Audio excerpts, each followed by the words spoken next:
పెద్ద ఆయన వచ్చే సమయం లెగండ్రా. కూర్చోరా. 8 అయ్యేదాకా అతను బయటకు వచ్చే ప్రసక్తే లేదు. ఎలా చెప్తున్నావు? 5 గంటలకి లేస్తాడు, 5:10కి పాలు పిండుతాడు, 5:30కేమో పేడెత్తేస్తాడు, 6 గంటలకి కోళ్ళను వదులుతాడు, 6:10కి ముగ్గేస్తాడు, 6:30కి కాఫీ పెట్టి దాన్ని తీసుకెళ్లి భార్య పక్కన పెట్టి ఓ కుక్క కాఫీ తాగుదాని నోటి దగ్గర పెడతాడు. పొద్దున్నే భార్య నోట్లో నుంచి వచ్చే సుప్రభాతాన్ని విని రాకపోయినా పర్వాలేదని దొడ్లోకి వెళ్లి కూర్చొని తలుపేసుకొని చెవులు మూసుకుంటాడు. 7 గంటలకి స్నానం చేస్తాడు, 7:10కి పూజ చేసుకుంటాడు. అప్పుడే వాడికి గుర్తొస్తుంది 7:15కి పళ్ళు తోముకుంటాడు. ఇప్పుడు టైం ఎంతరా?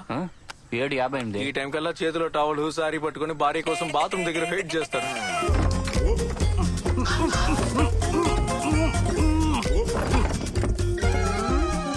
నూనె కోసం నువ్వులు ఎండేస్తారు, ఎలగొద్దులు ఎండేస్తారా?